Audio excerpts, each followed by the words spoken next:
dibaca kan ya kasusnya Bu Tati. Nah, saya ingin tahu nih apa pendapatnya Bu Dewi tentang kasus itu. Kira-kira bagaimana perasaan Bu Dewi ketika melihat kondisi pembelajaran seperti yang ada dalam kasusnya Bu Tati ini? Kalau saya misalkan ada di posisi sebagai temannya atau sebagai rekan sejawatnya, tentu ketika melihat peristiwa tersebut saya merasa kasihan kepada anak tersebut. Dan saya rasa itu juga tidak adil untuk anak tersebut karena sekarang kan pembelajaran sudah merdeka dan kita juga sepertinya tidak lagi menggunakan hal-hal seperti itu, kekerasan dan lain sebagainya. Jadi kalau saya melihat tentu ada rasa kasihan, empati juga, dan itu perlu ditindaklanjuti lagi. Kenapa dia melakukan tersebut dan kenapa Bu Tati juga melakukan hal tersebut. Nah, itu perlu digali lebih jauh lagi. Oh gitu.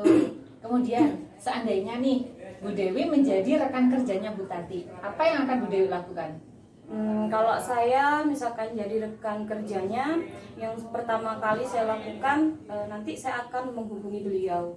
Jadi saya akan menghubungi secara personal, saya ajak berbicara dari hati ke hati, lalu saya sampaikan yang sudah kita terapkan di sekolah kita, seperti budaya positif ya, ada kita penerapan restitusi juga. Nah itu nanti akan saya sampaikan lagi, tapi tentu saya menyampaikan dari hati ke hati biar tidak tersinggung dan lain sebagainya. Nah, seperti itu.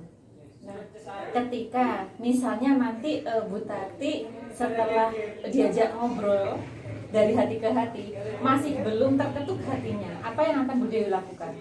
Kalau misalkan belum terketuk hatinya dan dia melakukan seperti itu terus-menerus ya untuk siswa lainnya, dan yang pertama yang saya lakukan adalah saya langsung menghubungi Waka, ya, jadi langsung ke Waka dan kepala sekolah.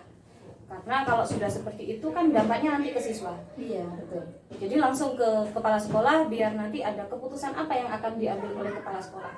Kalau saya sebagai rekan kerja tentu secara personal, tapi kalau tetap seperti itu maka keputusan akan diambil oleh kepala sekolah. Ya. Menurut Bu Dewi nih, apakah sebagai rekan kerja itu berhak menginterupsi Bu Tati?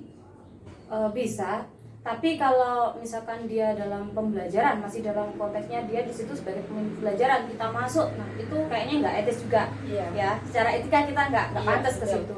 Tapi kalau interupsi misalkan kita panggil dulu terus kita ajak ngobrol kayaknya bisa. Berarti ngobrol berdua ya? Iya. Tapi memang benar-benar berhak menginterupsi Bu Tati kan ya? Iya. Oke, terima kasih Bu Dewi atas pendapatnya Bu Dewi dan masukan-masukan Bu Dewi. Ini saya jadikan analisis untuk studi kasus saya. Terima kasih Bu Dewi. Ya. Assalamualaikum. Waalaikumsalam.